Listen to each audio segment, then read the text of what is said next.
Hello बच्चों, Jaiswal academy Patna में आप सभी बच्चों का स्वागत है। थंबनेल से आपको पता चल रहा होगा, ये जो हमारा वीडियो रहने वाला है सीबीएसई बोर्ड 226 का क्रैश कोर्स का सीरीज वाला वीडियो है। अब इस वीडियो में इससे जस्ट पहले वाला जो लेक्चर था उसमें आप वीवीटी का पोस्टुलेट्स देखे थे और कुछ कंडीशन देखे थे कि किस कंडीशन में क्या हैविडाइजेशन होता है और उस हैविडाइजेशन का क्या ज्योमेट्री होता है। ये सब हम ऑलरेडी डिस्कस करके आ चुके हैं। आज हम इस वीडियो में, यानी कि ये जो वीडियो रहने वाला है, यहाँ हम लोग कंप्लीट वीवीटी के बारे में आज पूरा जानकारी ले लेंगे। कैसे वीवीटी के थ्रू हाइब्रिडाइजेशन हम कैलकुलेट करेंगे, ये सब भी इसी वीडियो में मिलने वाला है।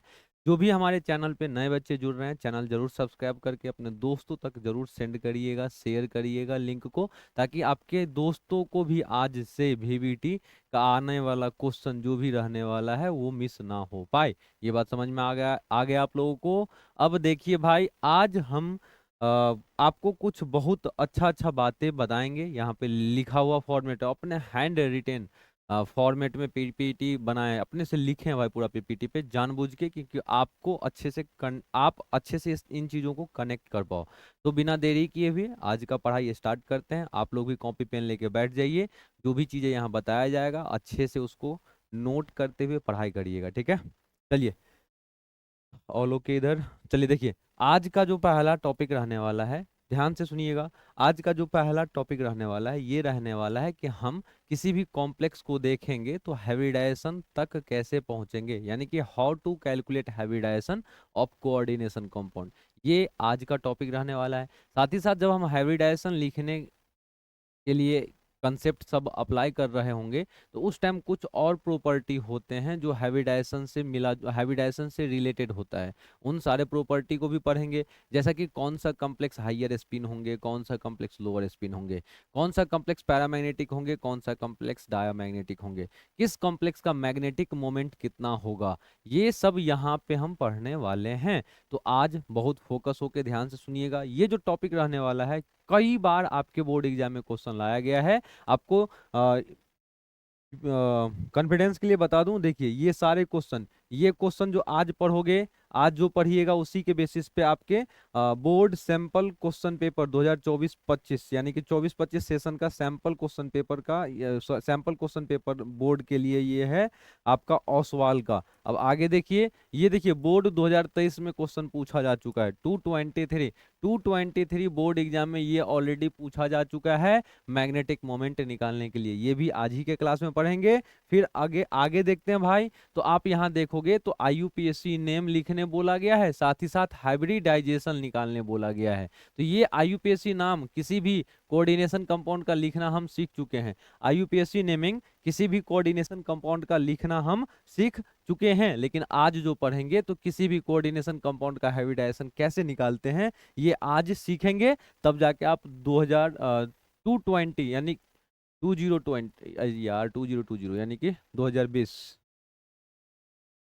2020 में ये क्वेश्चन पूछा जा चुका है, हाइब्रिडाइजेशन कैसे निकालते हैं। चलो, तो ये बात समझ में आया, तो ये भी आज सीखेंगे। अब देखेंगे आप तो फिर अगला क्वेश्चन, ये भी 2020 में ही पूछा गया है। अच्छा, सेम ही क्वेश्चन रिपीट हो गया था क्या यार? नहीं नहीं नहीं नहीं, 2020 में दो एक ही टाइप के क्वेश्चन पूछे गए हैं। यहाँ भी आईयूपीएससी नाम लिखने बोला गया है और हाइब्रिडाइजेशन निकालने बोला गया है। कॉम्प्लेक्स देख के पता चला हम लोगों को कि कोऑर्डिनेशन कंपाउंड के केस में। अब आगे बढ़ते हैं, तो देखिए ये एक क्वेश्चन है, बहुत अच्छा क्वेश्चन है। क्वेश्चन क्या है? Although both NiCl4 2- and NiCO4 have sp3 hybridisation. अब यहाँ पे बोला जा रहा है कि इसके और इसके दोनों के पास हाइब्रिडाइजेशन है sp3 ही। अब बोला गया कि NiCl4 जो है पैरामैग्नेटिक दिखाता है, जबकि NiCO4 जो है डायामैग्नेटिक होता है। रीजन देने बोला गया है हम लोगों को। हम लोगों से क्या पूछा गया है? रीजन। इस क्वेश्चन का रीजन पूछा गया है। तो ये कब पूछा हुआ क्वेश्चन किस ईयर का है? 2019 का पूछा हुआ क्वेश्चन है। ध्यान से सुनेंगे तो ये सारा क्वेश्चन देखो, ये जो क्वेश्चन है ना दो पार्ट में है। दो पार्ट में क्वेश्चन है। ए पार्ट में ये पूछा गया था और बी पार्ट अभी हम नहीं पढ़े हैं। इसका जो बी पार्ट है ना, B part crystal field theory का है। अभी हम ये टॉपिक नहीं पढ़े हैं, तो अभी इसको रहने देंगे। अरे भाई कैंसिल नहीं हुई ये बात समझ में आया?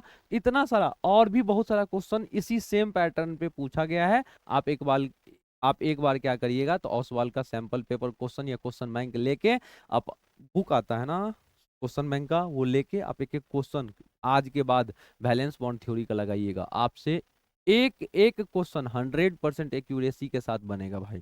तो बिना देरी किए हुए अब हम स्टार्ट कर लेते हैं। आज हमारा बीबीटी का सेकेंड लेक्चर होने वाला है। मैं सेल्फ माधव कुमार सिंह आप सभी बच्चों को सीबीएसई 226 में बैठने वाले सभी बच्चों को केमिस्ट्री में गाइड करूंगा, ताकि आप बहुत अच्छे मार्क्स तक ला पाओ अपने फाइनल एग्जाम में। चलो मेरे भाई, मेरे साथ बने रहिए और अपने पढ़ाई को साथ में आसमान तक ले चलिए। अब देखो भाई, आज कुछ कुछ बातें हम पूरा एकदम टाइम बचा पाए, इसके लिए पूरा पूरा रिटेन फॉर्मेट में लेके आए हैं। अब ध्यान से सुनिएगा, ध्यान से सुनिएगा। वैलेंस बॉन्ड थ्योरी का आज सेकेंड पार्ट रहने वाला है। यहां से आपको क्या क्या याद रखना है, तो देखिए, वैलेंस बॉन्ड थ्योरी से हम लोग जनरली किसी भी कोऑर्डिनेशन कंपाउंड का हाइब्रिडाइजेशन का पता करवाते हैं, साथ ही साथ उसका ज्योमेट्री का पता करवाते हैं, साथ ही साथ मैग्नेटिक बिहेवियर का पता करवाते हैं, और बहुत कलर है कि नहीं है, कॉम्प्लेक्स कैसा है कि नहीं है, कॉम्प्लेक्स कैसा है, ये मतलब ढेर सारा इंफॉर्मेशन मुझे लेना होता है कोऑर्डिनेशन कंपाउंड का, और उसके लिए मुझे हेल्प लेना होता है वैलेंस बॉन्ड थ्योरी का। तो वैलेंस बॉन्ड थ्योरी से मैं, यानी कि हम लोग हाइब्रिडाइजेशन का भी पता लगाते हैं।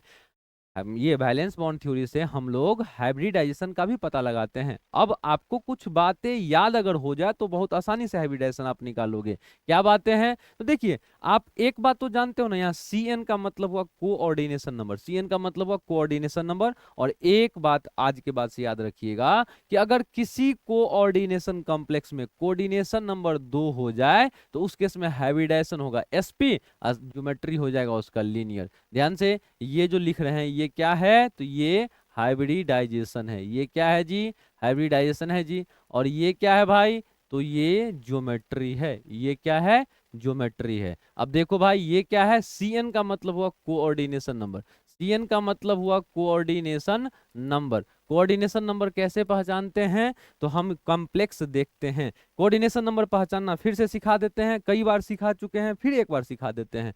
मान लेते हैं कोई कॉम्प्लेक्स है K4FeCN6, हम एक ही कॉम्प्लेक्स बार बार लेते हैं ताकि आपको ज्यादा एग्जाम्पल ना याद रखना पड़े और कंसेप्ट एक ही एग्जाम्पल से सब हो जाए।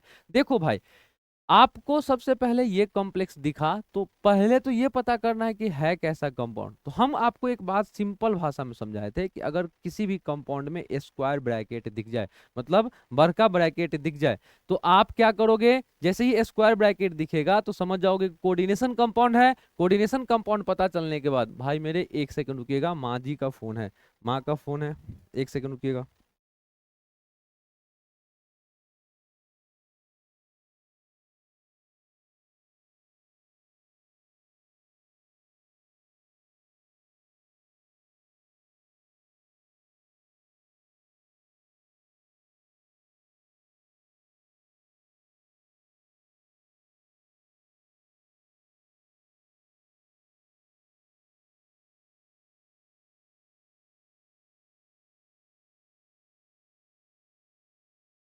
माता श्री जी का फोन था।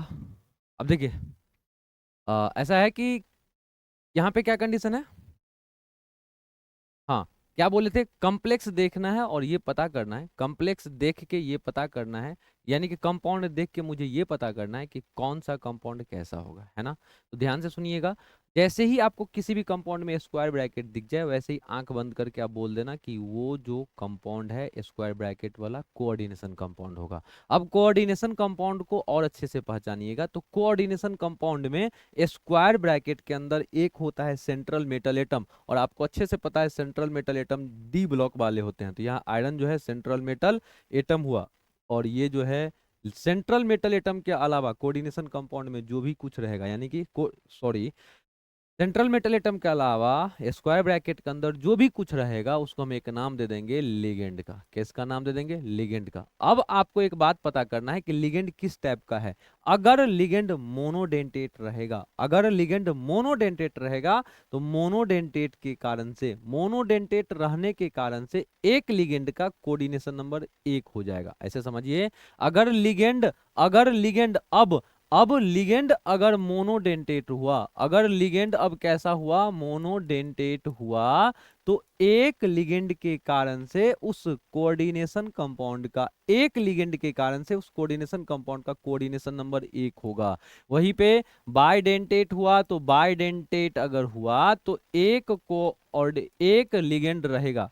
बाइडेंटेट लिगेंड अगर एक संख्या में रहेगा तो एक बाइडेंटेट लिगेंड का कोऑर्डिनेशन नंबर 2 होगा, ट्राइडेंटेट का 3 होगा, हेक्साडेंटेट का 6 होगा, टेट्राडेंटेट का 4 होगा। ऐसे करके हम लोग डिफाइन करते हैं, ऐसे करके हम लोग कोऑर्डिनेशन नंबर पता करते हैं। और जब सीएन के बारे में आपको थोड़ा भी लिगेंड के बारे में, अगर लिगेंड वाला वीडियो आप मेरा इसी प्ले लिस्ट में आपको लिगेंड वाला वीडियो मिल जाएगा, अगर आप पहले से देख के आए हो लिगेंड वाला वीडियो, तो सीएन को हम लोग मोनोडेंटेट लिगेंड बोले हैं, सीएन को हम लोग मोनोडेंटेट लिगेंड बोले हैं। तो यहां से आपको तो ऐसे भी पता है कि एक सीएन का मतलब कोऑर्डिनेशन नंबर 1 हो जाएगा। तो एक सीएन का कोऑर्डिनेशन नंबर 1, यहाँ पे टोटल कितना है 6, तो इस केस में coordination number C dot N का मतलब कोऑर्डिनेशन नंबर कितना हो जाएगा, 6 हो जाएगा। इस तरीका से हम किसी भी कॉम्प्लेक्स का कोऑर्डिनेशन नंबर निकालते हैं। अब यहाँ पे आइए, यहाँ क्या बोला गया है, किसी भी कॉम्प्लेक्स का कोऑर्डिनेशन नंबर अगर 2 आया तो हाइब्रिडाइजेशन क्या होगा आपको बताना है, एसपी होगा। हाइब्रिड ज्योमेट्री क्या होगा, लीनियर होगा सर। कोऑर्डिनेशन नंबर 3 के केस में sp2 ट्राइगोनल प्लेनर। रुक जाइएगा, अगर आप कोऑर्डिनेशन नंबर 4 के पास आइएगा तो कोऑर्डिनेशन नंबर 4 के केस में 2 टाइप के हाइब्रिडाइजेशन होंगे।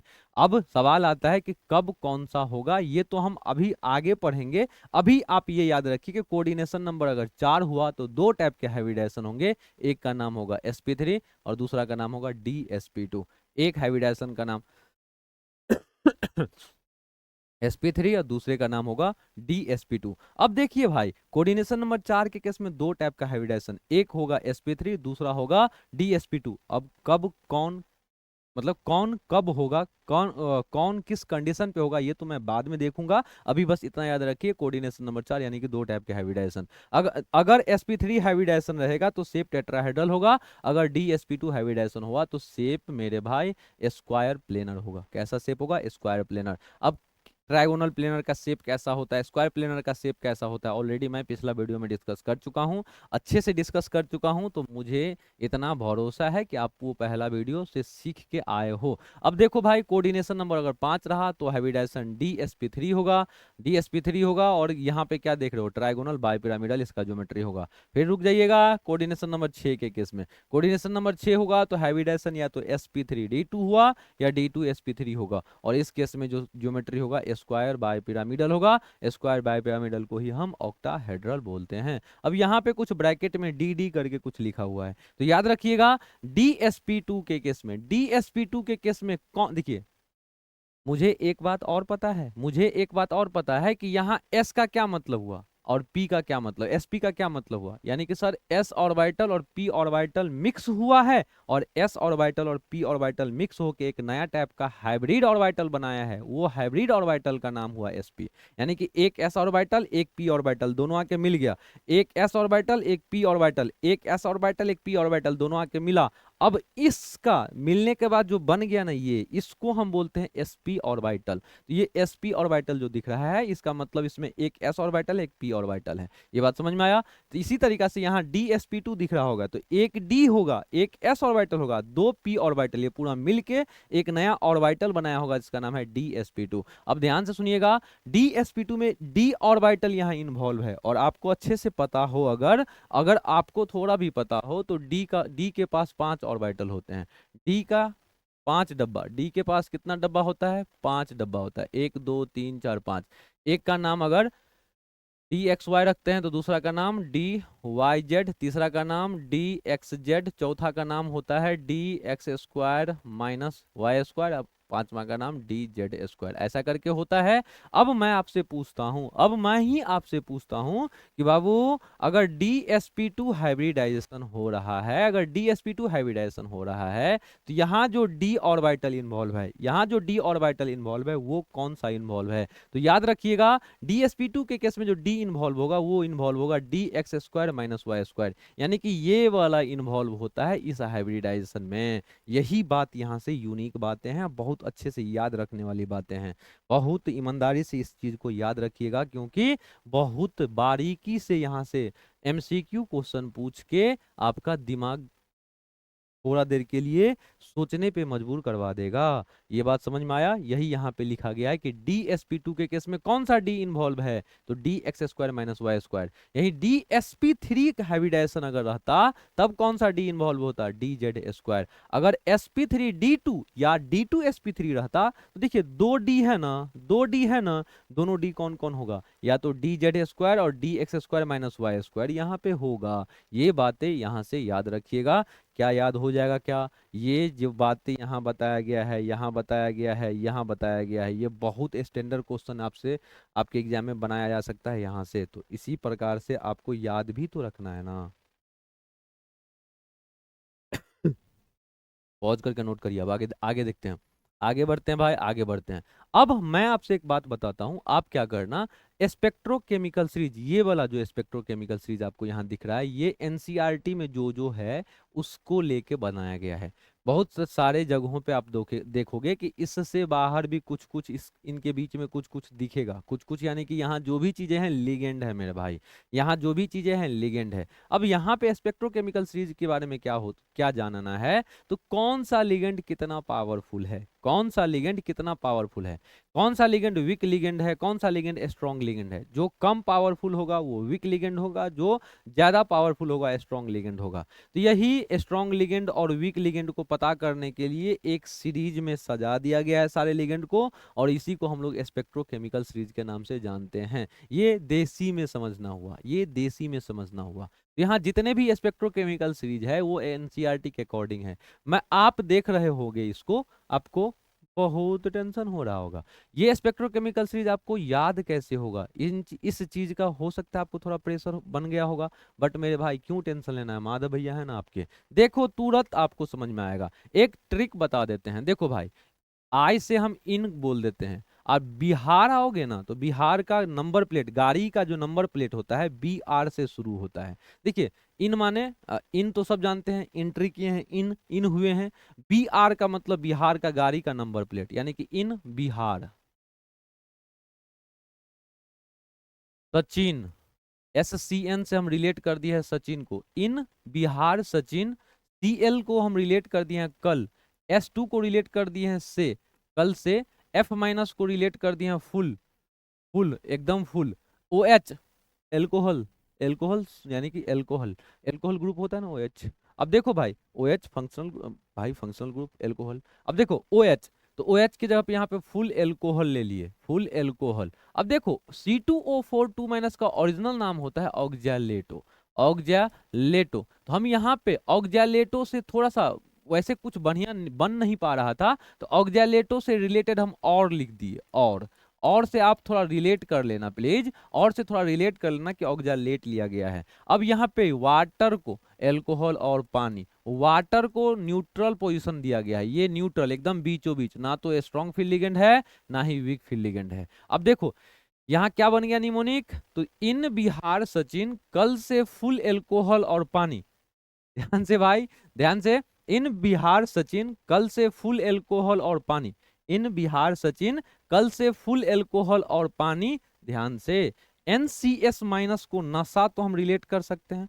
अब देखो EDTA, अगर इसी को थोड़ा सा हम याद करने का तरीका बता देते हैं, अगर DETA होता, DETA होता तो हम इसको देता बोलते कि नहीं, हिंदी में, हिंदी में देता बोलते कि नहीं। देखो तो भाई, हालांकि भाई ऐसा ऐसा प्लीज उल्टा पुल्टा मत करना, केमिस्ट्री ने तो बुरा मान जाएगा, ये प्लीज उल्टा पुल्टा मत करिएगा, नहीं तो केमिस्ट्री बुरा मान जाएगा। हम बस आपको याद रखने में आसानी हो जाए इसलिए लिख रहे हैं, नशा देता, नशा देता।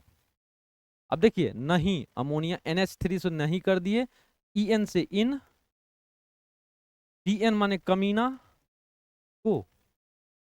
अब आप इसको रिलेट करिएगा तो पूरा स्पेक्ट्रोकेमिकल सीरीज हो सकता है बहुत आसानी से याद हो जाए। क्या बन गया ट्रिक मेरे भाई, इन बिहार सचिन कल से फुल एल्कोहल और पानी, नशा देता नहीं इन कमीना को। भाई मेरे मजाक मजाक में अगर याद करने का कोशिश करोगे तो स्पेक्ट्रोकेमिकल सीरीज बहुत आसानी से याद हो जाएगा, आपको थोड़ा भी नहीं सोचना पड़ेगा मेरे भाई। समझ में आया, समझ में आया क्या, ध्यान से अच्छे से। अब सवाल आता है सर कि ठीक है ये तो पूरा हम लिगेंड का नाम स्पेक्ट्रोकेमिकल सीरीज के अकॉर्डिंग सजा लिए। अब आप मुझे ये बताओ कि इतने सारे लिगेंड में कौन सा वीक फील्ड लिगेंड होगा, कौन सा स्ट्रॉन्ग फील्ड लिगेंड होगा। मेरे भाई बहुत अच्छे से समझिएगा, ऊपर में जितना भी है ना, ये सारे के सारे वीक फील्ड लिगेंड के कैटेगरी में आएंगे। अरे यार तुम ऐसे मत हो जाइए भाई, ये सारे के सारे वीक फील्ड लिगेंड के कैटेगरी में होंगे, यानी कि ये वाला ये वाला ये वाला। आज पढ़ा मैंने ये वाला वो मीम बहुत पहले वायरल हुआ था ना, आज एक जिम कर रहा होता है बंदा और बोलता है ना, आज मैंने मारा ये वाला। हालांकि उनको नाम नहीं पता होता, लेकिन फिजिक यानी कि शरीर बहुत अच्छा बनाया था जिम कर करके देसी तरीका से। चलो भाई यहाँ मजाक ले रहे थे उनको, सॉरी। अब थोड़ा पढ़ाई कर लेते हैं। देखो इन बिहार सचिन, यानी कि ये सब जो भी लिगेंड आपको दिखेंगे, ये सारे के सारे वीक फील्ड लिगेंड होंगे, ये सारे के सारे वीक फील्ड लिगेंड होंगे, ये सारे के सारे वीक फील्ड लिगेंड होंगे। भाई ये ट्रिक आज पढ़ाने से पहले बहुत सोच रहा था कि कैसे आप लोगों को याद हो जाए। पता नहीं कुछ कुछ वर्ड इधर उधर से मिलते मिलते बन पाया है। मैं ये नहीं जानता कि किन्हीं और के पास ये सेम ट्रिक होगा या नहीं होगा। मुझे ऐसा लगता है कि ये ट्रिक आई थिंक नहीं होगा, सेम ट्रिक किन्हीं के पास नहीं होगा, आपके पास नया जाएगा। तो ये ट्रिक याद रखिएगा अच्छे से। आज डेट कितना है? आज डेट है 17 दिसंबर। 17 दिसंबर को ये ट्रिक इजाद किया गया है मेरे द्वारा आप लोगों के लिए। अब देखो भाई, इन बिहार सचिन कल से फुल एल्कोहल और बस याद रखिएगा ऑक्जेलेटो है। अब यहाँ जितने भी लिगेंड होंगे ना इस लाइन में, ये सारे के सारे स्ट्रॉन्ग फील्ड लिगेंड के कैटेगरी में आएंगे। ये सारे के सारे स्ट्रॉन्ग फील्ड लिगेंड के कैटेगरी में आएंगे। कौन कौन है? NCS माइनस है सर, ADTA इथाइलिन डाइमीन टेट्राएसीटेट, यहाँ पे NH3 अमाइन, यहाँ पे EN ethylene diamine, CN cyanide, और CO CN माइनस लिगेंड के रूप में CN माइनस होता है। CO का मतलब कार्बोनिल होता है। CO कोबाल्ट मत बोल देना मेरे भाई, कार्बोनिल कहलाता है लिगेंड। कोबाल्ट तो मेटल होगा, ये तो लिगेंड की बात कर रहे हैं। समझ में आया क्या? तो स्पेक्ट्रोकेमिकल सीरीज क्यों जरूरी है हाइब्रिडाइजेशन के केस में, ये मैं अभी एक लाइन में बोलता हूँ। आप रिलेट करना जब कंसेप्ट आएगा उस टाइम, बस अभी जो बोल रहा हूँ ध्यान से सुनिएगा। आपको अगर पता हो ना कि कौन सा लिगेंड स्ट्रॉन्ग फील्ड है, कौन सा वीक फील्ड है, तो आपको बहुत हेल्प मिलने वाला है हाइब्रिडाइजेशन कैलकुलेट करने में। क्योंकि हाइब्रिडाइजेशन जब आप कैलकुलेट कर रहे होइएगा तो वहाँ पेयरिंग करवाने का जरूरत होगा, और पेयरिंग यही डिसाइड करेगा कि अगर वीक फील्ड लिगेंड होगा तो वो पेयरिंग नहीं करवा पाएगा, लेकिन अगर स्ट्रॉन्ग फील्ड लिगेंड मिल जाए तो वो आसानी से पेयरिंग करवा लेगा। इसलिए मेरे भाई यहाँ पे स्पेक्ट्रोकेमिकल सीरीज आपको याद रहना बहुत जरूरी है, और याद रहने का कितना आसान तरीका बता दिए हैं। बहुत अच्छे से याद रखिएगा मेरे भाई, बहुत अच्छे से बारीकी से याद रखिएगा। मजा आएगा आज के बाद से। आज के बाद से आप स्पेक्ट्रोकेमिकल सीरीज कभी नहीं भूलोगे, है ना भाई? है ना? अगर आप हमारा वीडियो में स्पेक्ट्रोकेमिकल सीरीज सीख लेते हो ना, तो कमेंट बॉक्स में जरूर दिल बनाना भाई, ठीक है? अब देखो, अब बोलोगे ऐसा वाला दिल, हाँ भाई टूटा हुआ दिल मतलब दिल बनाना, ठीक है भाई? अब देखो, अब कुछ इंपॉर्टेंट बात कर लेते हैं। ये आपको थ्योरेटिकल क्वेश्चन हैंडल करने में हेल्प करेगा। आपको बोर्ड एग्जाम देना है, वहां पे लिखना भी तो है। उन सारे क्वेश्चंस को कैसे आप हैंडल करोगे, उसके लिए कुछ कुछ पॉइंट देखो। ये सारा चीज हम एक एग्जाम्पल से आपको समझा पाते हैं, तो मतलब समझा भी देंगे एग्जाम्पल से। कुछ भी नहीं लिखवाएंगे फिर भी सब कुछ समझ में आएगा। बट ये लिखवा इसलिए रहे हैं क्योंकि आपको जेई नीट तो नहीं, अभी जेई नीट देना है लेकिन उससे पहले बोर्ड देना है। अब बोर्ड में लैंग्वेज में लिखना होता है, इसलिए पहले मैं इसको आपको बताऊंगा। ध्यान से थोड़ा सा पीछे जाके इस पे थोड़ा टाइम दे लीजिए, 2 सेकंड, तब तक मैं जल देवता को याद करता हूँ।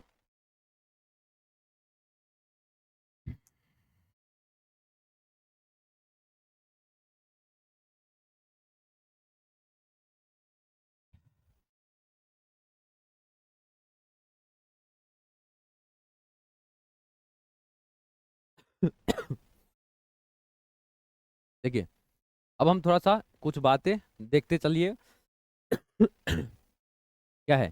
सम important concept related with hybridisation. Hybridisation से रिलेटेड कुछ इंपॉर्टेंट कंसेप्ट देखते हैं।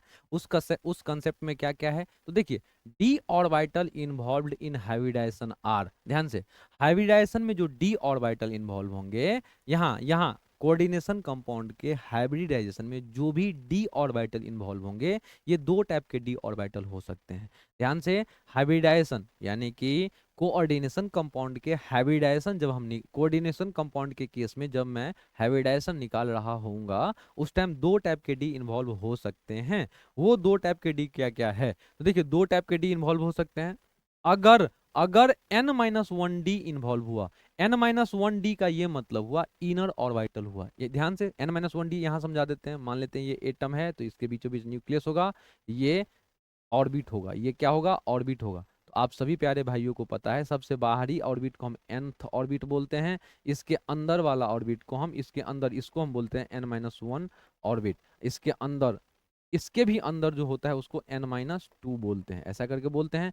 और देखिए, इसको बोलते क्या है? Outer orbit. इसको बोलते हैं पेन अल्टीमेट ऑर्बिट, और इसको बोलते हैं, समझ में आया? ये सारी बात ध्यान से सुनिएगा। तो आउटर मोस्ट ऑर्बिट के अंदर n-1 जहां कहीं भी दिखाना, इसका मतलब हुआ इनर ऑर्बिट। तो ध्यान से, अगर n-1 डी ऑर्बिटल इन्वॉल्व रहे हाइब्रिडाइजेशन में, अगर n-1 का डी इन्वॉल्व रहे हाइब्रिडाइजेशन में, तो वैसा कॉम्प्लेक्स को हम इनर ऑर्बिटल कॉम्प्लेक्स बोलेंगे। इनर ऑर्बिटल कॉम्प्लेक्स बोलिए या उसी को लो स्पिन कॉम्प्लेक्स बोलिए, बात एक ही होगा।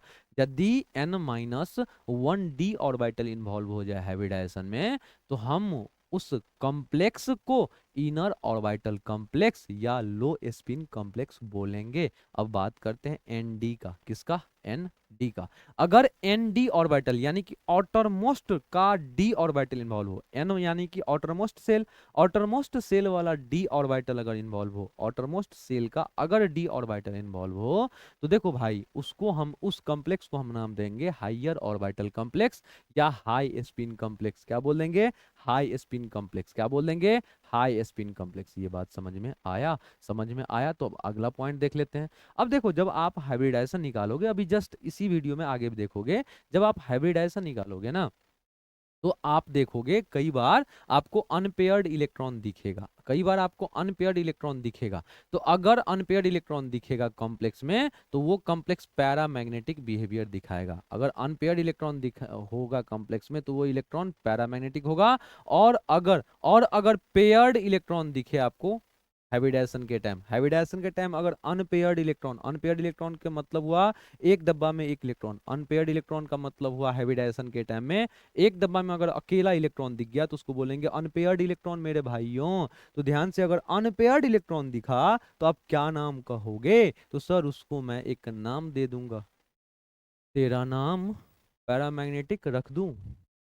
अब ये गाना है ना, तेरा नाम धोखा रख दूं, उसी को रिलेट कर दो। अगर अनपेयर्ड अकेला दिख गया तो उसको हम क्या बोल देंगे? पैरामैग्नेटिक नाम दे देंगे। अगर पेयर्ड इलेक्ट्रॉन दिख गया तो उसको हम डायामैग्नेटिक नाम दे देंगे। यानी कि हाइब्रिडाइजेशन आप निकालोगे, हाइब्रिडाइजेशन निकालने मात्र से आप किसी भी कॉम्प्लेक्स का दो दो टाइप के नेचर बता सकते हो। एक आउटर ऑर्बिटल कॉम्प्लेक्स है कि इनर ऑर्बिटल कॉम्प्लेक्स है।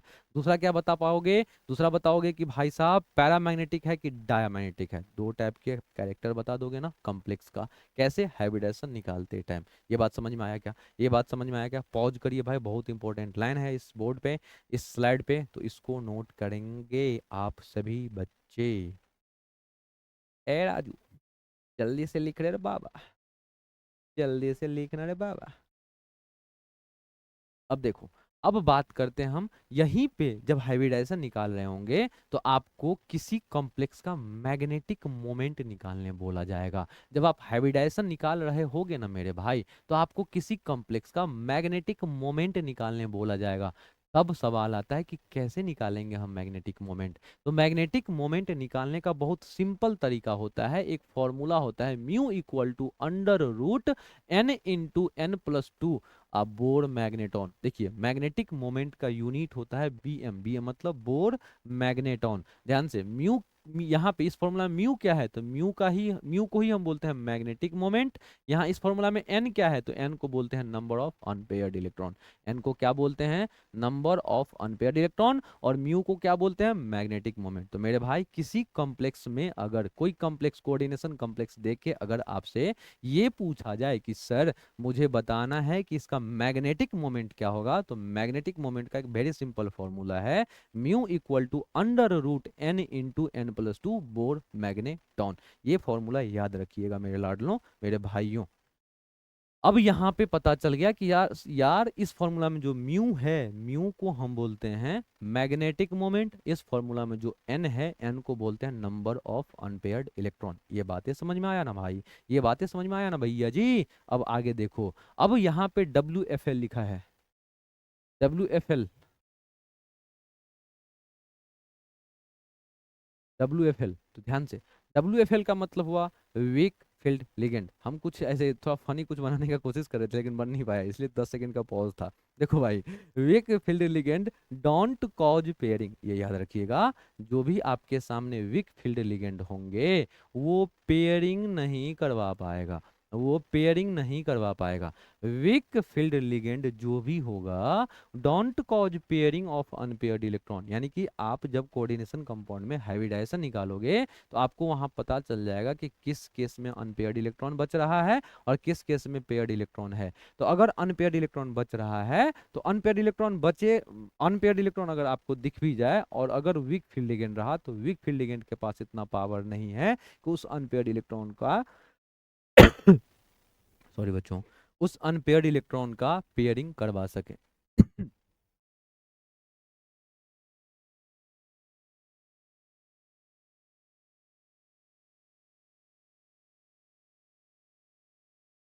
उस अनपेयर्ड इलेक्ट्रॉन का क्या करवा सके, पेयरिंग करवा सके। ये बात समझ में आया मेरे भाई, ये बात समझ में आया। अब सवाल आता है कि सर वीक फील्ड लिगेंड को पहचानेंगे कैसे, वीक फील्ड लिगेंड को पहचानेगा कैसे, मैं कैसे पहचानूंगा सर वीक फील्ड लिगेंड को। तो सर आप स्पेक्ट्रोकेमिकल सीरीज पढ़ के आए हो, स्पेक्ट्रोकेमिकल सीरीज में जो यहाँ ऊपर वाला है, ऊपर वाला को वीक फील्ड लिगेंड बोलेंगे। ऊपर वाला याद रखिएगा यार, ऊपर में कितना सारा है, ये ट्रिक याद रखिएगा। इन बिहार सचिन कल से फुल एल्कोहल और पानी नशा देता नहीं इन कमीना को, इतना प्यार से, इन कमीना को नशा देता ही नहीं, एल्कोहल और फुल पानी है। समझ में आ गया होगा।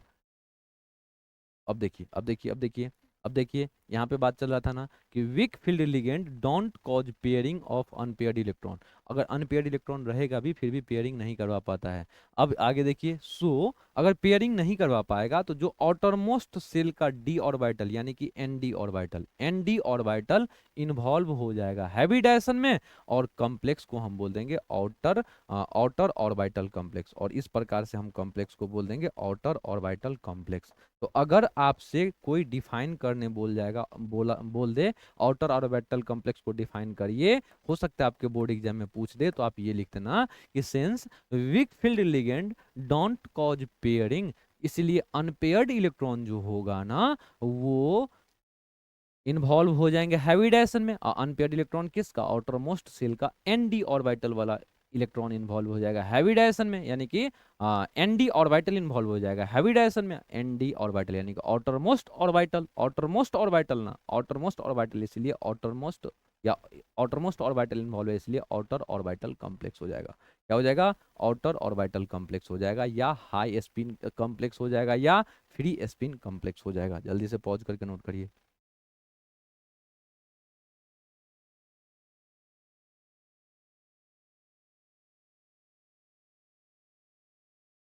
पॉज करके नोट करिए जल्दी, फटाफट।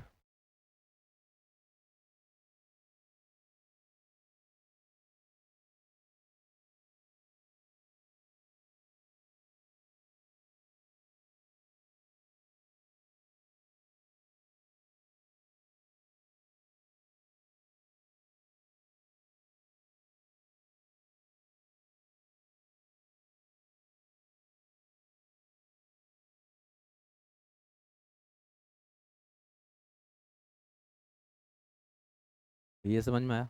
अब आगे बढ़ते हैं मेरे भाई, आगे बढ़ते हैं। देखो, अब कुछ जरूरी बातें बताते हैं। देखो, एक्सेप्शन जिसको आप बोलते हो ना, एक्सेप्शनल बिहेवियर दिखाना, एक्सेप्शनल बिहेवियर का क्या मतलब हुआ, इन जनरल वो होता कुछ और है लेकिन कोई एक सरकमस्टेंस आ जाता है, यानी कि कुछ एक स्पेशल कंडीशन आ जाता है, कंडीशन देख के ही अपना रंग रूप जो बदल ले। तो यहाँ पे ध्यान से, एक्सेप्शन का क्या मतलब समझते हैं आप? ऐसा चीज जो होना चाहिए था कुछ और लेकिन हो कुछ और रहा है, वही एक्सेप्शनल पॉइंट यहाँ बता रहे हैं। बहुत अच्छे से याद रखिएगा, ये very very important exceptional point सब है, याद रखिए। देखिए NH3 के केस में नाइट्रोजन डोनर होता है, सही बात है। NH3, अगर आपको लिगेंड याद हो, अगर आप लिगेंड वाला लेक्चर देखे हैं तो आपको पता है NH3 के केस में डोनर कौन होता है? नाइट्रोजन डोनर होता है। तो नाइट्रोजन डोनर आपको ऐसा करके हम बताए होंगे, ऐसा करके बताएंगे, सबसे ज्यादा पावरफुल डोनर होता है कार्बन डोनर, उसके बाद नाइट्रोजन डोनर। ये अगर किसी लिगेंड के पास कार्बन डोनर हो या किसी लिगेंड के पास नाइट्रोजन डोनर हो तो ये दोनों स्ट्रॉन्ग फील्ड लिगेंड के कैटेगरी में आएगा। फिर अगर देखिए, कार्बन डोनर, नाइट्रोजन डोनर, उसके बाद ऑक्सीजन डोनर, उसके बाद हैलोजन डोनर, तो कार्बन डोनर और नाइट्रोजन डोनर हुआ ना बउआ, तो स्ट्रॉन्ग फील्ड लिगेंड के कैटेगरी में आएगा। वहीं अगर ऑक्सीजन डोनर और हैलोजन डोनर रहा तो ये वीक फील्ड लिगेंड होता है। ये इन जनरल है, ये क्या है? इन जनरल कंसेप्ट है। जनरल ये होता है, जनरली ये होता है, मेन कंसेप्ट ये है। कार्बन डोनर या नाइट्रोजन डोनर होता है तो स्ट्रॉन्ग फील्ड लिगेंड के कैटेगरी में आता है। बट यहाँ पे क्या बोला गया है? NH3 के केस में हम जानते हैं कि नाइट्रोजन डोनर है, जहां कहीं भी नाइट्रोजन डोनर होगा वो तो होता है जनरली स्ट्रॉन्ग फील्ड लिगेंड। ये हम इन जनरल पढ़े। अब आगे देखिए, बट लेकिन in case of Cr2+, in case of Mn2+, in case of Fe2+, in case of cobalt पर 2+, it act as weak field ligand. कहने का क्या मतलब हुआ? अगर कोई कोऑर्डिनेशन कंपाउंड है, अगर कोई कोऑर्डिनेशन कंपाउंड है जिसमें सेंट्रल मेटल आयन Cr2+ के रूप में है, यानी कि सेंट्रल मेटल आयन Cr2+ के रूप में है, इसका क्या मतलब हुआ?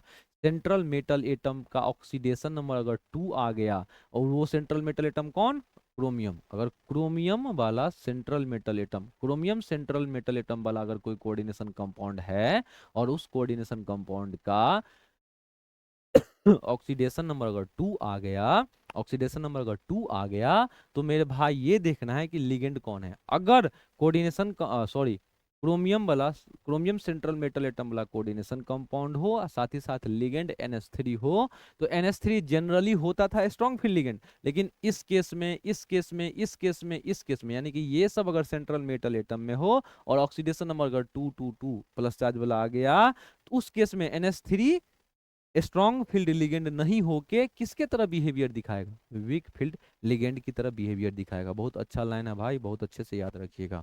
अब आगे बढ़िए, देखिए, generally oxygen donor act as weak field ligand, सही बात है। ऑक्सीजन डोनर को हम लोग वीक फील्ड लिगेंड के कैटेगरी में रखते हैं, तो यहाँ वही बात बताया गया कि oxygen donor week field ligand होता है। But in case of CO+3, यानी कि कोबाल्ट अगर +3 ऑक्सीडेशन स्टेट में हो किसी कोऑर्डिनेशन कंपाउंड में, कोबाल्ट अगर +3 ऑक्सीडेशन स्टेट में हो किसी कोऑर्डिनेशन कंपाउंड में, उस टाइम जो ऑक्सीजन डोनर कुछ भी होगा ना, कुछ भी ऑक्सीजन ऑक्सीजन डोनर होगा ना, वो स्ट्रॉन्ग फील्ड लिगेंड की तरह बिहेव करने लगता है।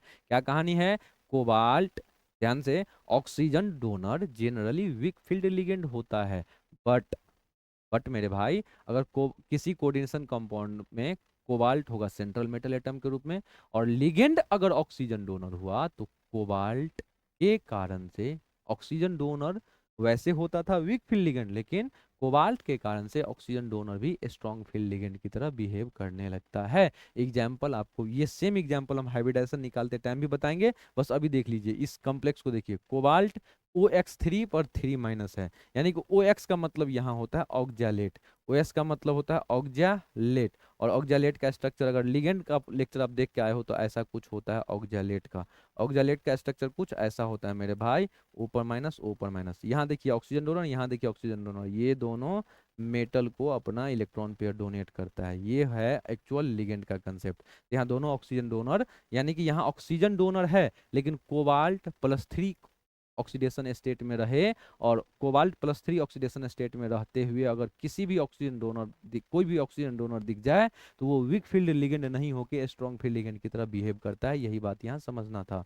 अब हम आगे बढ़ते हैं, पॉज करिए और नोट करिए।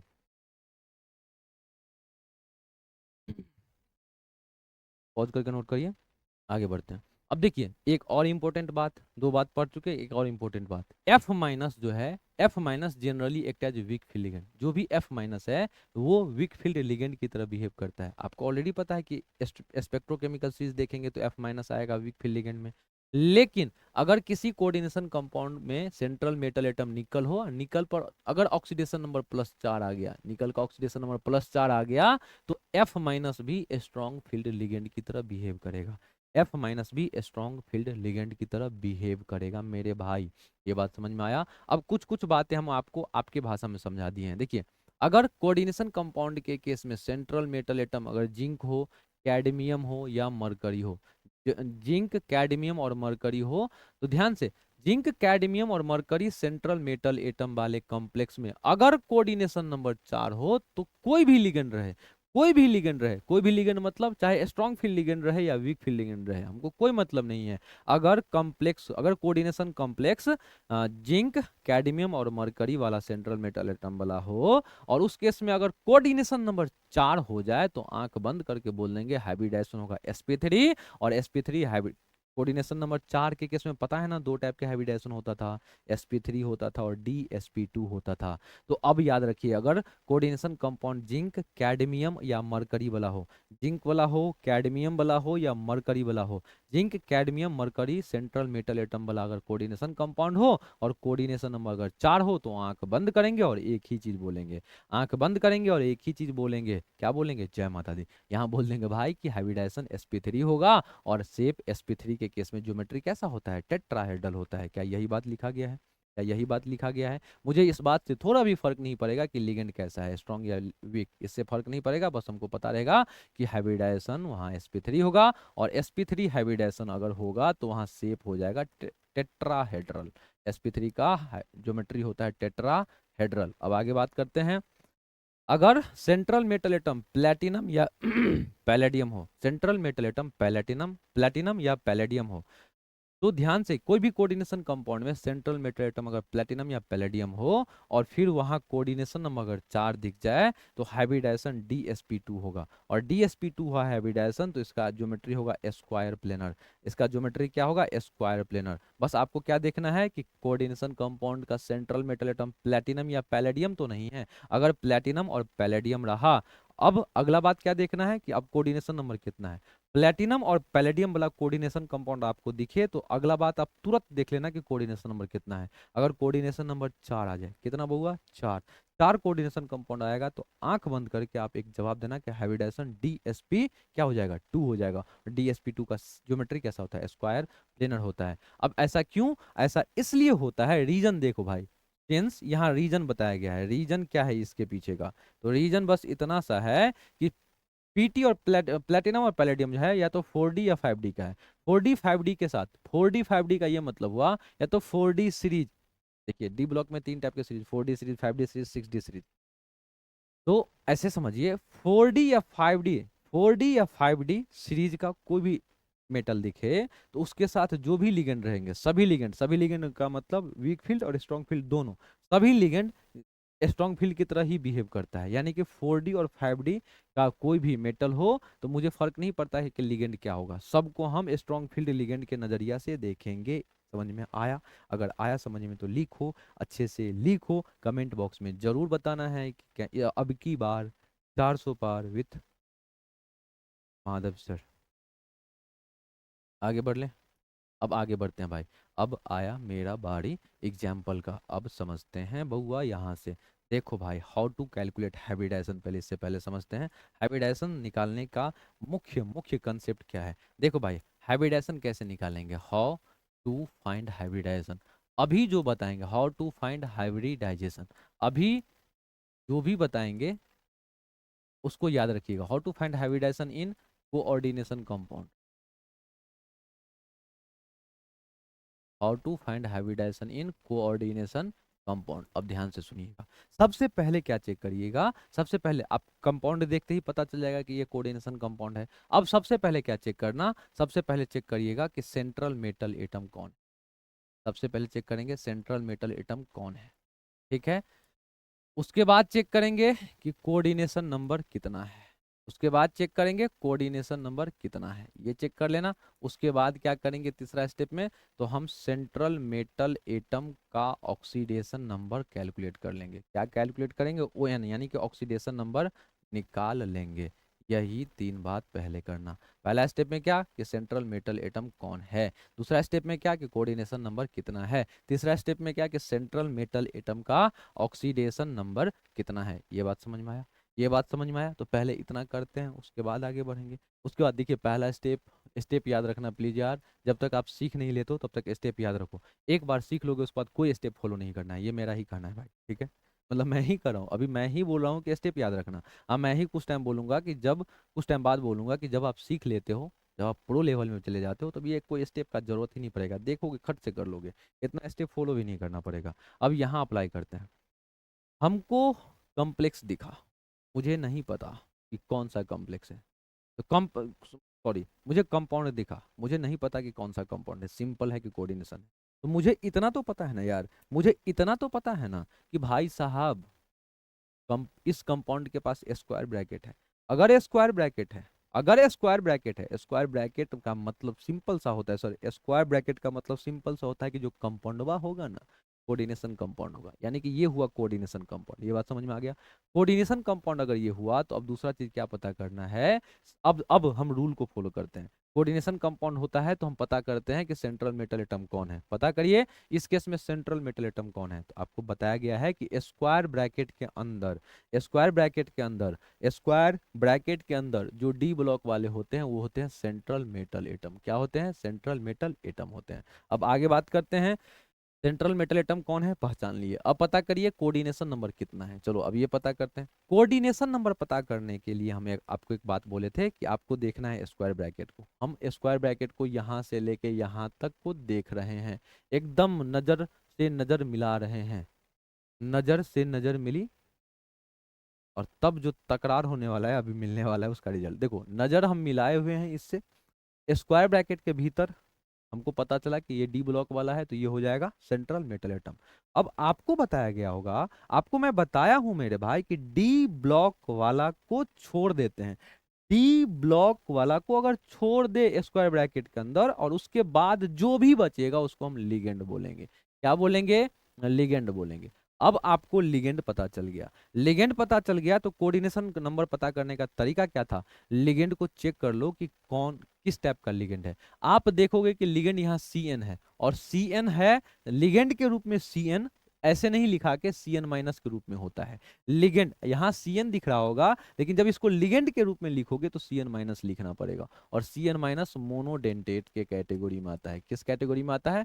मोनोडेंटेट कैटेगरी में आता है। अब मोनोडेंटेट है इसीलिए एक सी एन के कारण से कोऑर्डिनेशन नंबर 1 होगा। एक सी एन के कारण से कोऑर्डिनेशन नंबर कितना होगा जी? 1 होगा। एक सी एन के कारण से कोऑर्डिनेशन नंबर 1 हुआ। ये बात समझ में आया? अब कोऑर्डिनेशन नंबर 1 हुआ, कोऑर्डिनेशन नंबर 1 हुआ, कोऑर्डिनेशन नंबर 1 हुआ एक सीएन के कारण से। यहाँ पे कितना सीएन है? 6 है। तो यानी कि इस कॉम्प्लेक्स का कोऑर्डिनेशन नंबर कितना हुआ? इस कॉम्प्लेक्स का coordination number, C dot N का मतलब कोऑर्डिनेशन नंबर, इस कॉम्प्लेक्स का कोऑर्डिनेशन नंबर 6 हुआ। तो अब आप ये भी पता कर लिए कि कोऑर्डिनेशन नंबर यहाँ पे कितना हो जाएगा। तो सर कोऑर्डिनेशन नंबर कैसे निकालते हैं ये पता कर लिए। अब अगला बात पता करना है, ध्यान से ध्यान से ध्यान से, आपको एक बात और रिलेट करवाते हैं थोड़ा सा, थोड़ा सा देख तो मेरे भाई। कोऑर्डिनेशन नंबर 6 के केस में हाइब्रिडाइजेशन या तो sp3d2 होगा या नहीं तो d2sp3 होगा। अब इन दोनों में से क्या होगा ये तो हम पूरा कंसेप्ट समझने के बाद ना आएंगे, लेकिन इतना तो पता चल गया ना कि अगर कोऑर्डिनेशन नंबर 6 आया कोऑर्डिनेशन कंपाउंड में, तो या तो हाइब्रिडाइजेशन sp3d2 आएगा या d2sp3 आएगा। यही बात यहाँ पे इसलिए आपको याद करवाए थे। अब बात यहाँ पे आते हैं, हाँ कोऑर्डिनेशन नंबर पता चल गया। अब तीसरा बात था, अगर पिछला स्लाइड याद हो आपको, पिछला स्लाइड याद हो आपको, तो तीसरा बात था कि सेंट्रल मेटल एटम का ऑक्सीडेशन नंबर निकालना है। अब आपको अच्छे से बताए थे भाई कि सेंट्रल मेटल एटम का ऑक्सीडेशन नंबर कैसे निकालते हैं। सेंट्रल मेटल एटम का ऑक्सीडेशन नंबर कैसे निकालते हैं ये अच्छे से हम आपको समझाए थे, फिर से यहाँ समझा देते हैं। आपको बताया गया था कि भाई ऐसा बात बोला गया था कि ये है ग्रुप फर्स्ट ए का, तो ग्रुप फर्स्ट ए का जो भी एलिमेंट होते हैं ना कंपाउंड में, उस एलिमेंट का, उस कंपाउंड में हर हमेशा एक एलिमेंट का ऑक्सीडेशन नंबर ग्रुप वन वाला का 1 होता है। यहाँ कितना है? 4 है। यानी कि इस चारों के कारण से ऑक्सीडेशन नंबर +4 होगा। इसका निकालना है तो x मान लीजिए, और Cn, एक Cn का ऑक्सीडेशन नंबर -1 होता है, एक Cn का ऑक्सीडेशन नंबर -1 होता है, एक Cn का ऑक्सीडेशन नंबर -1 होता है। यहाँ 6 है तो 6 के कारण से -6 होगा। अब एक रूल बताए थे कि sum of oxidation number of all species in neutral coordination compound is equal to 0 होता है। तो sum of oxidation number of all species, एक स्पेसीज ये इसके कारण से 4 आया, एक स्पेसीज ये इसके कारण से x आया, एक स्पेसीज ये है यानी कि प्लस, सम का मतलब प्लस होता है, यहाँ -6 था तो -6 0 के बराबर। तो अब यहाँ से 4 और -6 तो -2 बराबर 0, तो यहाँ से x बराबर क्या आएगा 2। यानी कि मेरे भाई आपको क्या पता चला, सेंट्रल मेटल का ऑक्सीडेशन नंबर भी पता चल गया, सेंट्रल मेटल एटम का ऑक्सीडेशन नंबर भी पता चल गया। अब हम अगला स्टेप क्या बोलेंगे, जैसे ही सेंट्रल मेटल एटम का ऑक्सीडेशन नंबर पता चलेगा तो फोर्थ स्टेप में आप इलेक्ट्रॉनिक कॉन्फ़िगरेशन लिखोगे, इलेक्ट्रॉनिक कॉन्फ़िगरेशन लिखोगे, इलेक्ट्रॉनिक लिखोगे इलेक्ट्रॉनिक कॉन्फ़िगरेशन लिखोगे, इलेक्ट्रॉनिक कॉन्फ़िगरेशन लिखोगे आप।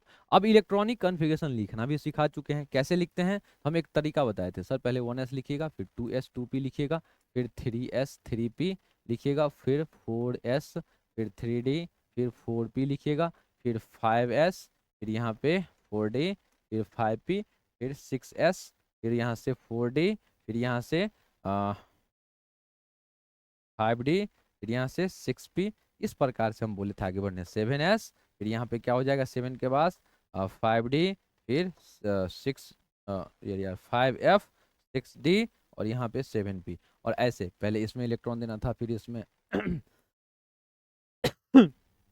ऐसे इलेक्ट्रॉन भरते जाना था। ये बात ऑलरेडी आपसे मैं डिस्कस कर चुका था ना, ये बातें ऑलरेडी डिस्कस कर चुका था। एक बात और डिस्कस किया था कि एस का मैक्सिमम कैपेसिटी 2 इलेक्ट्रॉन रखने का है, पी का मैक्सिमम कैपेसिटी 6 इलेक्ट्रॉन रखने का है, डी का मैक्सिमम कैपेसिटी 10 इलेक्ट्रॉन रखने का है, एफ का मैक्सिमम कैपेसिटी 14 इलेक्ट्रॉन रखने का है। तो अब आपको यहाँ से इलेक्ट्रॉनिक कॉन्फ़िगरेशन लिखना भी आ जाएगा। सबसे पहले हम इलेक्ट्रॉन भरेंगे S1s में, उसके बाद 2s में, उसके बाद 2p में, उसके बाद 3s में, उसके बाद 3p में, उसके बाद इसमें इसमें इसमें भर जाएगा तो इसमें इसमें इसमें भर जाएगा तो इसमें इसमें इसमें, ऐसे करके इलेक्ट्रॉन फिल करेंगे। अब हम आगे बढ़ते हैं भाई, अब इसको मिटाते हैं और यहाँ पे अच्छे से इलेक्ट्रॉनिक कॉन्फ़िगरेशन लिखते हैं।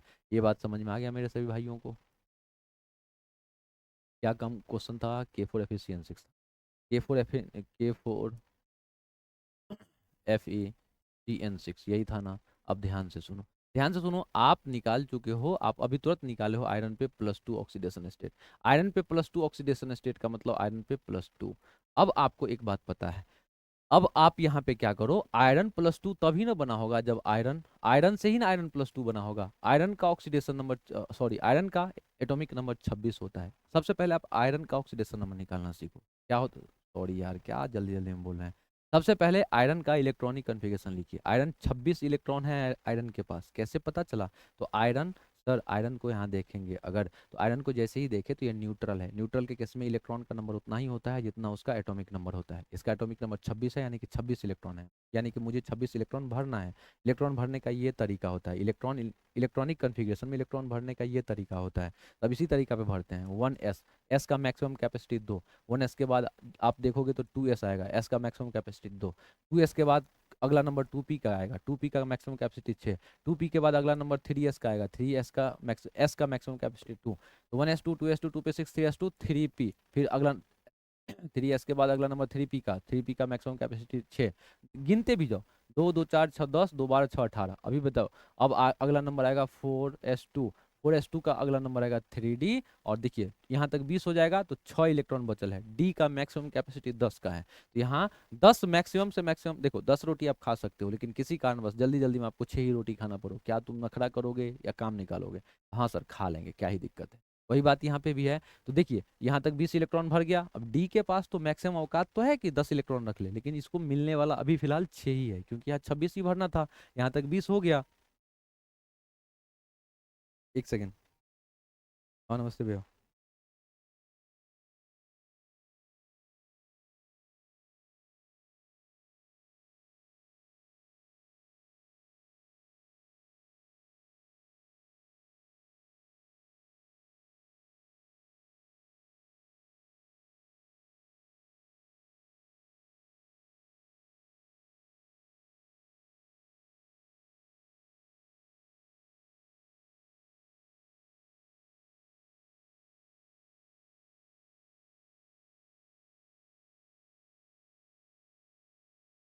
हेलो बच्चों, सॉरी बच्चों, वो थोड़ा सा लाइसेंस अप्लाई किया हूँ, फोन आया था थोड़ा सा, ओटीपी के लिए।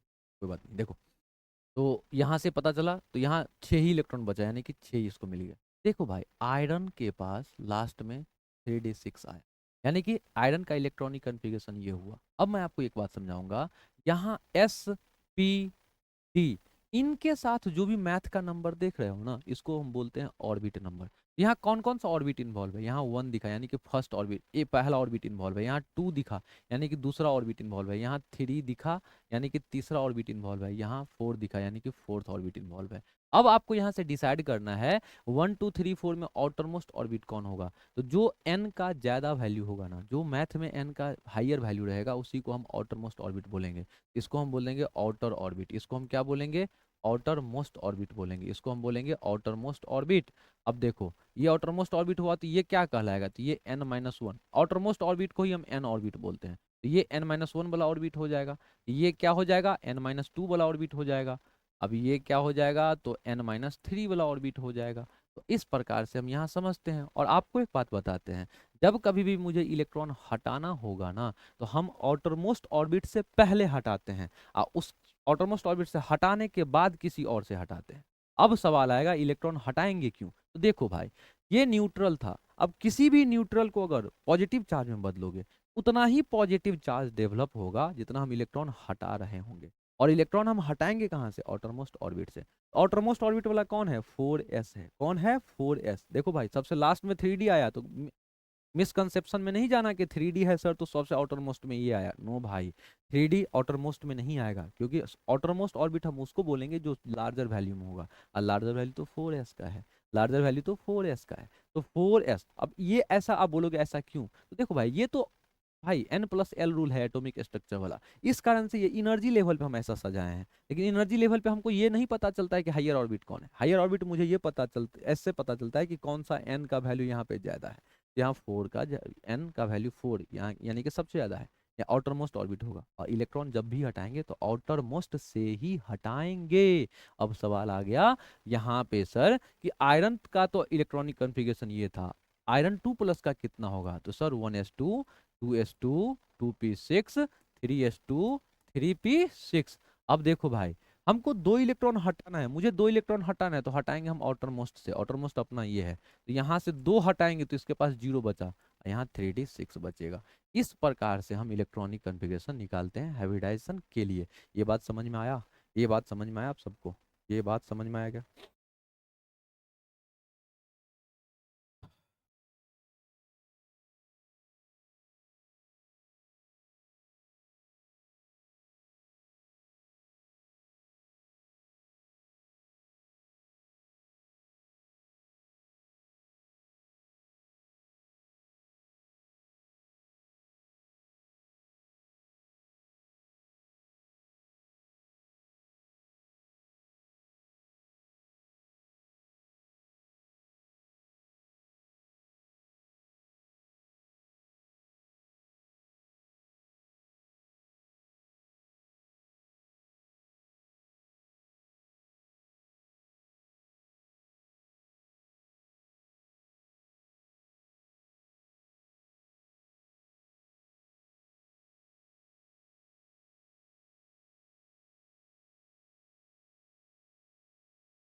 अब देखिए भाई, तो हमको यहाँ से हाइब्रिडाइजेशन, मुझे यहाँ से हाइब्रिडाइजेशन का पता चला, हाँ सॉरी हाइब्रिडाइजेशन नहीं, इलेक्ट्रॉनिक कन्फिग्रेशन का पता चला। अब वेट करिएगा, इसको मैं इरेज करता हूँ। इसको जिसको लिखना है पॉज करके लिखिए भाई, इसको मैं मिटाऊंगा क्योंकि मुझे स्पेस चाहिए, मुझे स्पेस चाहिए, इसलिए मैं इसको मिटाऊंगा। हाँ जी, कैसे, देखिए, आप सभी बच्चे अच्छे से देखिएगा। यहाँ से मैं क्या किया, तो ऑक्सीडेशन नंबर के थ्रू इलेक्ट्रॉनिक कन्फिग्रेशन पे पहुंच गया। अब सारा बात अच्छे से सुनिएगा। अभी देखो, एक बात पिछला वीडियो में आपको बताए थे कि एस का, एस के पास जो है ना, एस के पास एक डब्बा होता है, एस के पास एक डब्बा होता है, पी के पास 3 डब्बा होता है। एस के पास एक डब्बा, पी के पास 3 डब्बा, डी के पास 5 डब्बा होता है, डी के पास 5 डब्बा होता है। तो यहाँ आप क्या देख रहे हो, यहाँ देख रहे हो, एक ये देख रहे हो, एक ये देख रहे हो, तो एस है यानी कि एक डब्बा खाली। यहाँ कौन है मेरे लाडलो, यहाँ डी है, डी है तो डी के पास 5 डब्बा होता है। कितना डब्बा होता है, 5 डब्बा होता है। आप क्या देख रहे हो, डी के पास 6 इलेक्ट्रॉन है। तो इलेक्ट्रॉन भरने का तरीका देखो, सबसे पहले हम क्या करते हैं, एक एक इलेक्ट्रॉन सबको दे देते हैं। इलेक्ट्रॉन दिखाने का यहाँ तरीका ये होता है, ऐसा होता है इलेक्ट्रॉन दिखाने का तरीका। अगर आप एटॉमिक स्ट्रक्चर पढ़े होंगे तो आपको पता होगा ऑफ वो प्रिंसिपल, जहाँ पे इलेक्ट्रॉनिक कन्फिग्रेशन सीखे हैं। देखो 1 2 3 4 5, एक एक इलेक्ट्रॉन पहले हम सब डब्बा को दे दिए। अब देखो 6 इलेक्ट्रॉन भरना था, अभी तो हम 5 ही भर पाए। अब क्या हुआ, अब क्या होगा, तो जो बच जाएगा फिर से हम स्टार्टिंग से शुरू करेंगे और उल्टा डायरेक्शन में पेयरिंग स्टार्ट करेंगे। क्या स्टार्ट करेंगे? पेयरिंग स्टार्ट करेंगे। अब आप क्या देख रहे हो, इस केस में ऐसा कुछ हमको मिला है, ऐसा करके हमको कुछ इलेक्ट्रॉनिक कन्फिग्रेशन लिखने के बाद ऐसा करके कुछ डब्बा मिला है। अब मैं आपको एक बात समझाता हूँ, ध्यान से सुनिएगा, बढ़िया से सुनिएगा। अब देखो भाई 4s आ गया है, 4s आ गया है, थोड़ा पीछे चल ले अगर, तो 4s आ गया है, तो 4s के पास 3d भी होता है और क्या होता है, 4p भी होता है। अगर 4s आ गया है यानी कि उसके पास 3d भी होगा और 4p भी होगा। अब यहाँ देखिए 4s आ गया है तो 3d तो है ही, 4p, क्या 4p अभी मेरे पास खाली है या नहीं है? हाँ सर 4p तो खाली है।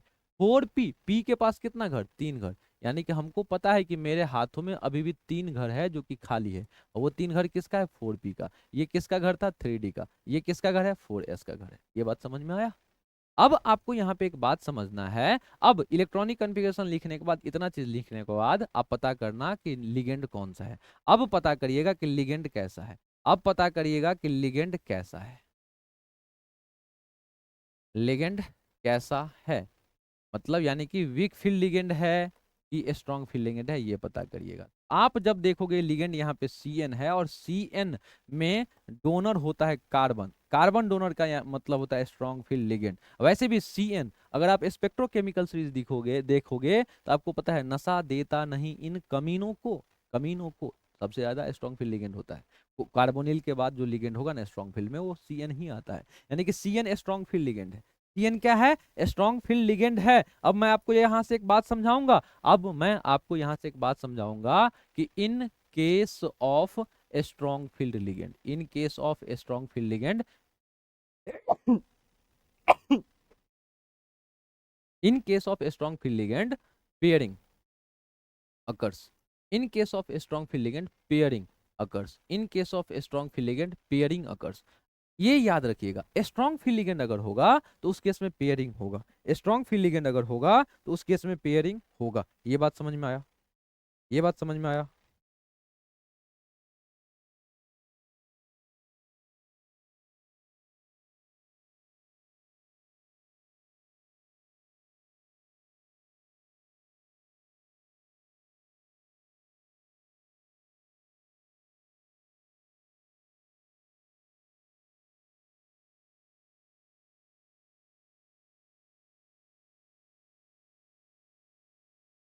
ये बात समझ में आया? ध्यान से सुनिए, इन case of a strong field ligand pairing occurs. अब सवाल आपके दिमाग में आएगा किसका पेयरिंग सर, तो ध्यान से सुनिएगा, जो डी ऑर्बिटल में इलेक्ट्रॉन है ना, अनपेयर्ड वाला इलेक्ट्रॉन, जो डी ऑर्बिटल में अनपेयर्ड वाला इलेक्ट्रॉन होगा उसका पेयरिंग होगा। अब ये समझने से पहले आपको एक लाइन समझाए थे, एक लाइन समझाए थे, वहां आते हैं। देखिए क्या लिखा है, week field ligand, week field ligand don't cause pairing of unpaired electron. अब समझ में आएगा? अब समझ में आएगा? अगर वीक फील्ड लिगेंड रहेगा तो वो जो भी अनपेयर्ड इलेक्ट्रॉन होगा ना उसका पेयरिंग नहीं करवा पाएगा। लेकिन लेकिन लेकिन लेकिन स्ट्रॉन्ग फील्ड, अच्छा यहाँ पे नहीं लिखे थे, लेकिन स्ट्रॉन्ग फील्ड लिगेंड अगर होगा तो अनपेयर्ड इलेक्ट्रॉन का पेयरिंग करवा देगा। लेकिन स्ट्रॉन्ग फील्ड लिगेंड होगा, अगर स्ट्रॉन्ग स्ट्रॉन्ग फील्ड लिगेंड होगा तो पेयरिंग करवा देगा, पेयरिंग करवा देगा, pairing occurs of unpaired electron, unpaired electron का पेयरिंग करवा देगा, अनपेयर्ड इलेक्ट्रॉन का पेयरिंग करवा देगा। कहने का क्या मतलब है, यहाँ पे आप देख रहे होंगे कि ये अनपेयर्ड है, यानी कि अकेला रहेगा तो अनपेयर्ड और दो के साथ रहेगा तो पेयर्ड। ये तो नॉर्मल है, ये तो इस मामले में तो आप तुरंत समझ में गए, तुरंत समझ गए होंगे कि अनपेयर्ड पेयर्ड क्या है। तो मेरे भाई ध्यान से सुनिएगा, तो जहां कहीं भी अनपेयर्ड इलेक्ट्रॉन हो तो अनपेयर्ड इलेक्ट्रॉन को स्ट्रॉन्ग फील्ड लिगेंड चुन चुन के पेयरिंग करवाएगा। पेयरिंग करवाने का क्या मतलब हुआ, ये क्या करेगा, इतना बदमाश होता है स्ट्रॉन्ग फील्ड लिगेंड, ये क्या करेगा, इसका मुंडी उठाएगा और यहाँ बोलेगा तुम यहाँ आ जाओ, इसका मुंडी उठाएगा, इसको बोलेगा तुम यहाँ आ जाओ। तो अब आप ही बताओ यहाँ से क्या बनेगा, यहाँ से क्या बनेगा, यहाँ से क्या बनेगा भाई, 1 2 3 4, यहाँ से देखो ये तो ऑलरेडी पहले से था, यहाँ क्या हुआ, एक था और इसको उठा के ला दिए तो यहाँ हो गया। अब यहाँ एक था पहले, इसको उठा के ला दिए तो एक ये हो गया। अब आप क्या देख रहे हो, 3D वाला का दो घर खाली हो गया, 3D वाला का दो घर खाली हो गया। साथ ही साथ आप क्या देख रहे हो, 4P का दो घर तो खाली ही है, 4P का तीन घर तो खाली ही है,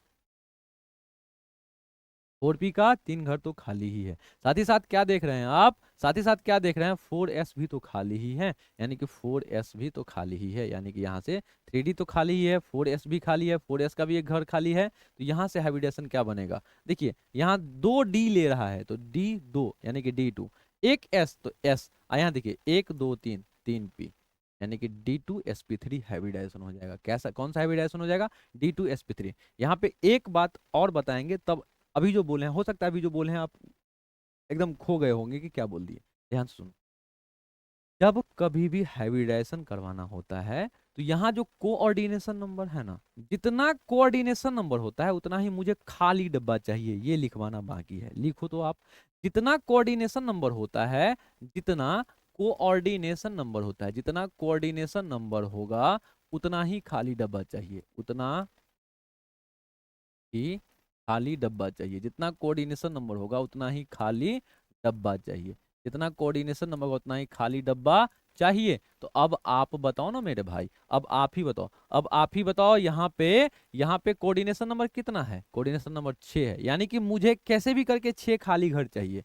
6 खाली घर में एक खाली घर यहाँ मिला एस का, दो खाली घर मिला 3D का, तीन खाली घर मिला यहाँ पे, मुझे 6 घर खाली चाहिए। तो 1 2 3 4 5 6। अब सवाल आएगा कि ऐसा भी तो हो सकता था सर कि पहले आप एस ले लेते, फिर डी ले लेते, फिर, मतलब हम ऐसा बोल रहे हैं, पहले एस है तो एस ले लेते सर, फिर D2 ले लेते सर, और फिर क्या ले लेते सर, 1 2 3 3P ले लेते, ऐसा भी तो होता।